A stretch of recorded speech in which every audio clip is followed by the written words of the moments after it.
My name is David. I'm just an average office worker. I'm not really into standing out, so I'm pretty quiet at the office. I just get through the work given to me, and if I finish without mistakes, I consider it a job well done. While my colleagues are hustling to climb the corporate ladder, I'm not really interested in promotions. I just hope for a peaceful day, every day. Luckily, I ended up working for a top-tier company. I rarely have to work overtime, and I think my salary is pretty decent compared to others at my age. My days are pretty much the same. I just go to work and come home every day. Cook up a simple meal, enjoy my dinner while watching TV, and then head to bed. But maybe this monotonous life is what happiness is all about. That's what I've been thinking. I don't have a family anymore. Both my parents have passed away. I still remember that time. I was in second grade.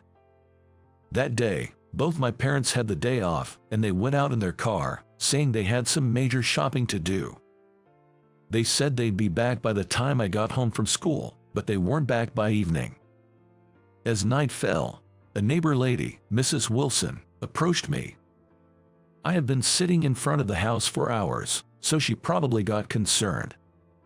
When I explained the situation, she took me to the nearby police station.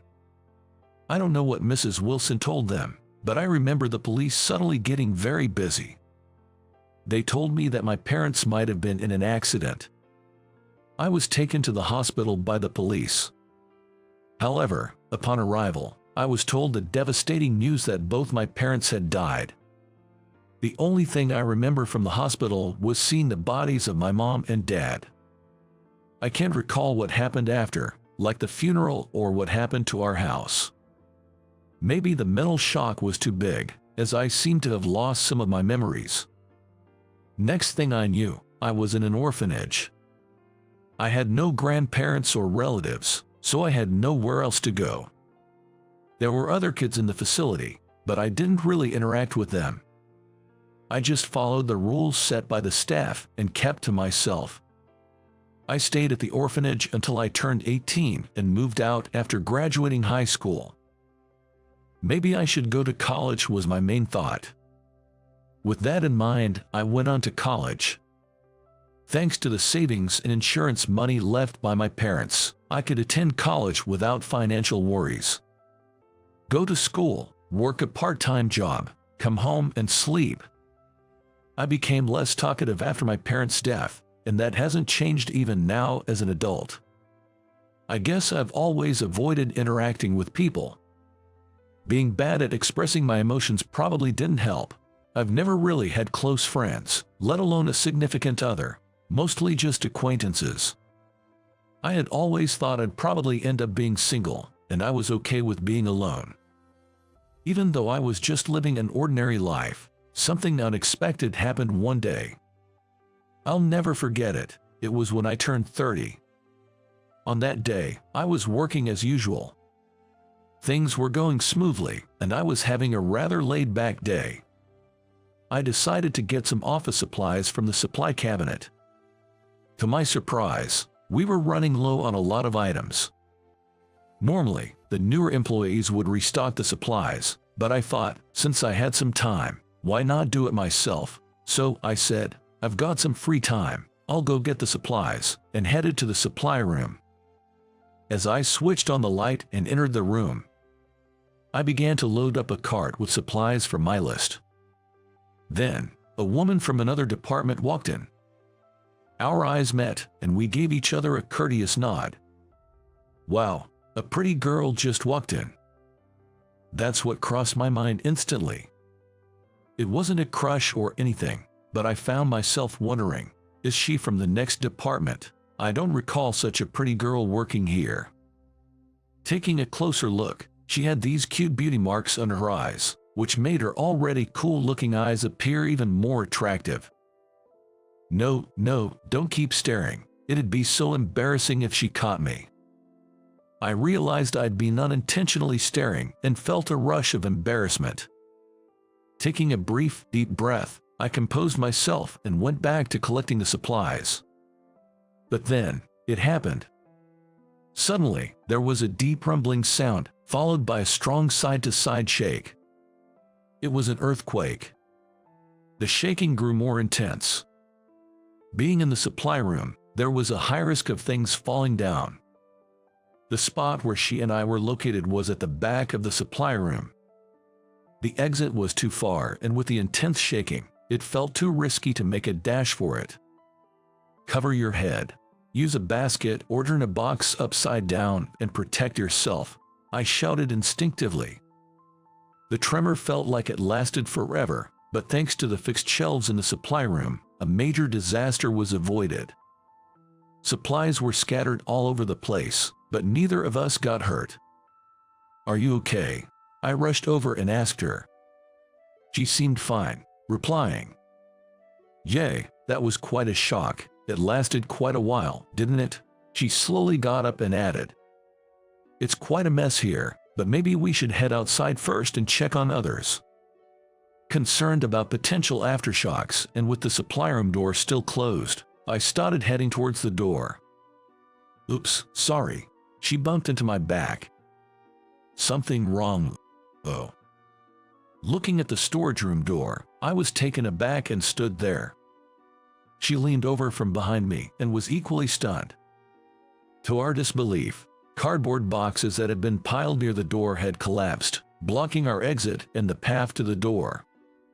To make matters worse, it seemed a box had opened, scattering promotional items all over the place.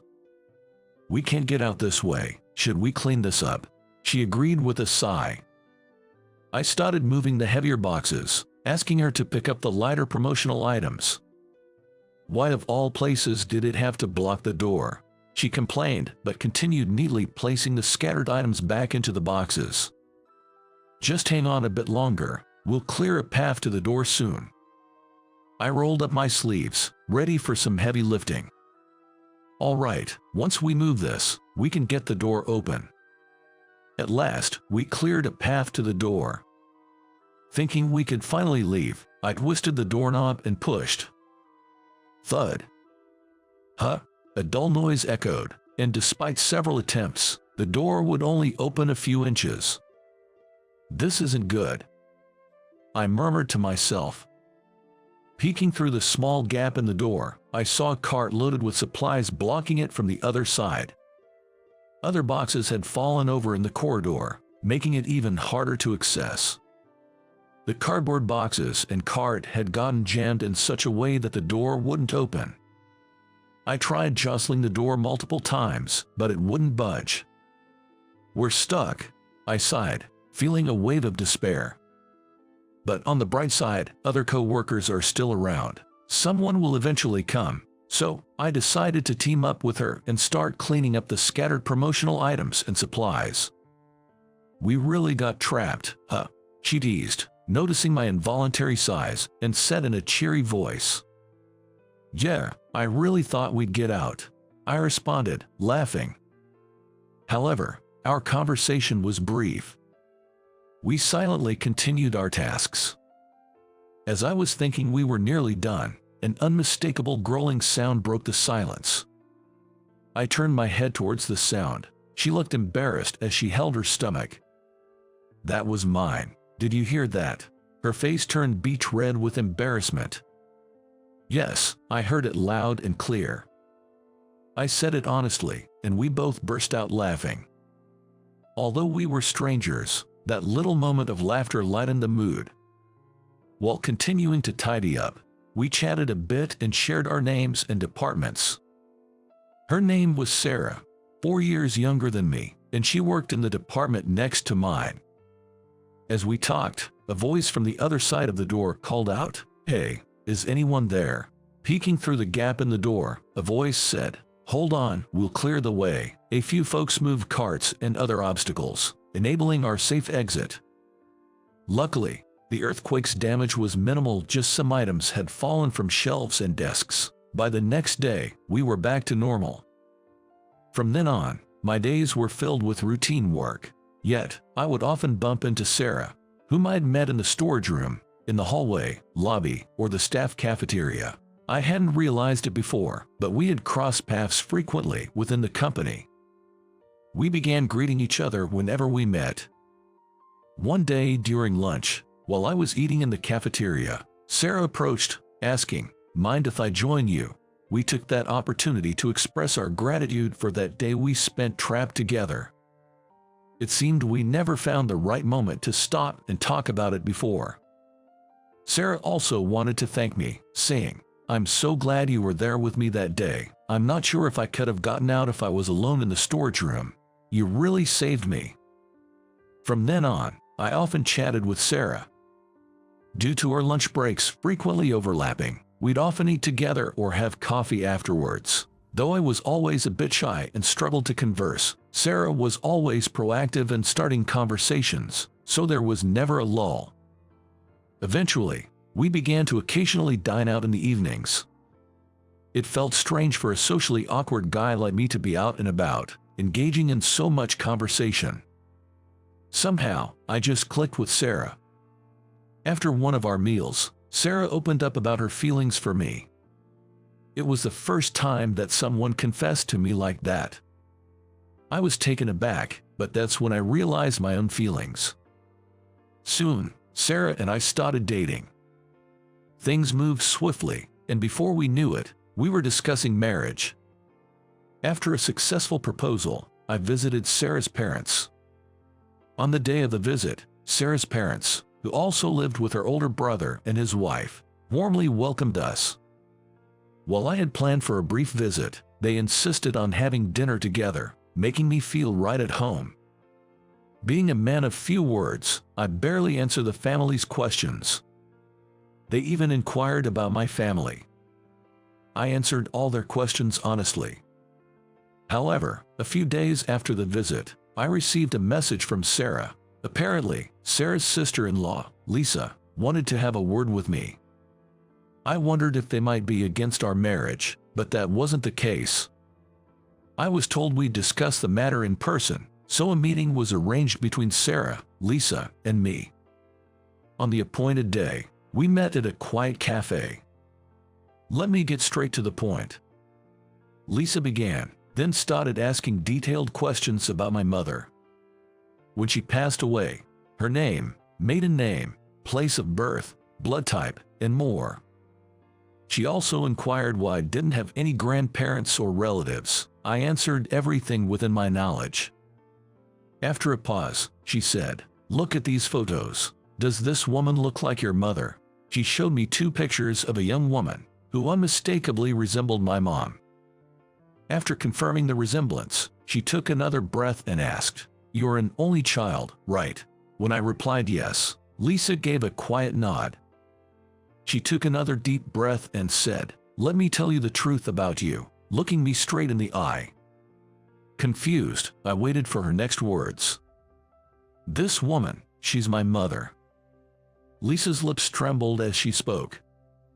I was in disbelief, asking her to repeat herself over and over. But she was unequivocal. "She's my mother." What does that mean? I tried to organize my thoughts as I listened to Lisa's story. Lisa had been told she was an orphan and was raised by her grandparents. One day, while cleaning up, she found a photograph. When she showed it to her grandmother, she hesitated at first but eventually admitted that the woman in the photo was Lisa's mother. She also explained why Lisa had been separated from her parents. To start with, Lisa had a brother 2 years her senior. Their mother became pregnant with him at 16. Both parents were the same age, meaning the father was also 16 at the time. The mother was determined to have the child, and the father intended to marry her when he turned 18. However, this was met with strong opposition from the mother's parents. These grandparents were strict and believed in strict adherence to family traditions. Yet, the young mother persisted and gave birth at the age of 16. Afterward, while juggling jobs having dropped out of high school, she entrusted childcare either to daycares or her parents. The father, on the other hand, continued attending high school while working part-time jobs to make ends meet. Both were genuinely committed to raising their child. Despite the continuing objections from the grandparents, the young couple had decided they would marry once they turned 18. Then, Lisa was conceived. The news infuriated the grandparents, but the baby was eventually born. This birth took place when both parents were 18, and they intended to register their marriage that very year. However, the grandparents staunchly opposed, especially against the father, whom they perceived as the culprit for their daughter's teenage pregnancy. Frictions became a daily affair, primarily revolving around the children's future and caregiving. They chastised their young daughter, often remarking, "You're just a child who had a child. Listen to what we say." Still, the determined mother, aiming to keep her family intact, was met with a stern "Leave the kids and get out. You're disowned." Numerous attempts were made to reconcile, and she tried taking her children with her, but the grandparents stood firm. Ultimately, she was estranged without any contact with her children. I was shocked to learn about the tumultuous past of my parents, and the fact that I had a sibling was a revelation to me. Incidentally, the grandfather has since passed away, and the grandmother, though still alive, is now in a nursing home. Lisa, without mentioning anything about me, had inquired again about her mother. Moreover, given that our grandmother's surname was quite unique, she was certain that they were blood-related. The week after hearing this story, I, along with Sarah and Lisa, visited our mother's childhood home. Presently, my elder brother's family is living in our grandmother's house, and it was the first time I was introduced to him. Following that, Lisa and I went to the nursing home where our grandmother resided. Although hesitant to meet her at first, we decided to have a conversation. Initially, our grandmother couldn't believe my existence and was taken aback, but noticing the resemblance I bore to my mother, she mentioned how much I looked like her. Our grandmother was unaware that my mother had married my father, and she certainly had no knowledge of the tragic car accident that took my mother's life. Hearing this, tears streamed down our grandmother's face. She deeply regretted disowning her daughter due to parental pride and expressed her desire to apologize if given a chance to meet her daughter again. The town where my mother and Lisa grew up was quite a distance from my current residence, yet, little did I know, my sister lived so close by. That year was not just significant for meeting Sarah, but also for discovering and connecting with blood relatives like my siblings and grandmother. Fast forward a few years. "Daddy." "No, Dad's playing with me." "Daddy, Daddy." All right, let's all play together, okay?" I was surrounded by my children, unable to move. My kids really love their daddy. Oh, and don't get me started on me. I'm crazy about him too. Sarah teased as she too hugged me. "Come on, Sarah, not you too." Everyone giggles and clings to me. Now 38, I'm living a lively life with my 3 beloved sons and my cherished wife, Sarah. And we're soon expecting our 4th child. Since then, I've been in touch with my sister living nearby, and her 3 sons and my children play together as if they were siblings. Though my elder brother lives far away, we, along with my sister's family, visit him annually during the summer break without fail. Interestingly, my brother and I have similar facial features, and even more intriguing is how much my brother's children resemble younger me. When we look closely, all the children share striking similarities. We all look as if we were born from the same parents. We often jest. The bond of blood is indeed mysterious. Despite never having lived together with my siblings, our interactions felt natural from the start. Given how I was never adept at social interactions, me being able to interact well with my siblings surprises me. Having once believed I would live a life of solitude, never did I imagine that in just a few years, I would be surrounded by the warmth of a family. Life truly is unpredictable. I aim to cherish this unexpected happiness.